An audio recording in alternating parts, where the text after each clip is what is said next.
Toronto Star is doing its best to chase down as many leads as we receive on the Jian Ghomeshi story. We have a story running now about his time at York University in the early 1990s. Jian Ghomeshi was the president of the York Federation of Students, and we've interviewed a young man who worked for him as a communications coordinator. That man told us that Mr. Ghomeshi allegedly grabbed him in front of an elevator, put his hands on his genitals and fondled him.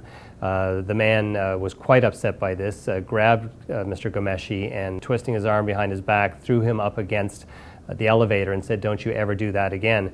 The next day, Jim Hounslow told us that Mr. Ghomeshi said it was all just a play fighting, play acting, nothing to be concerned about, and he accused this man of being too macho and too aggressive.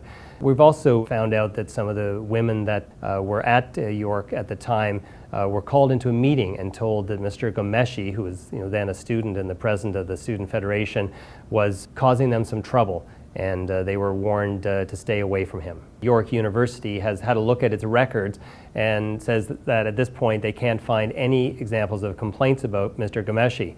But one of the women that the Toronto Star talked to, who was a student at the time, about a year before Mr. Ghomeshi became president, she says that she was called into a meeting by some residence assistants who said that Mr. Ghomeshi was a person who was causing trouble to women. They should watch out for him in stairwells. Mr. Ghomeshi was known to play his bongos in his stairwells and allegedly was choking women.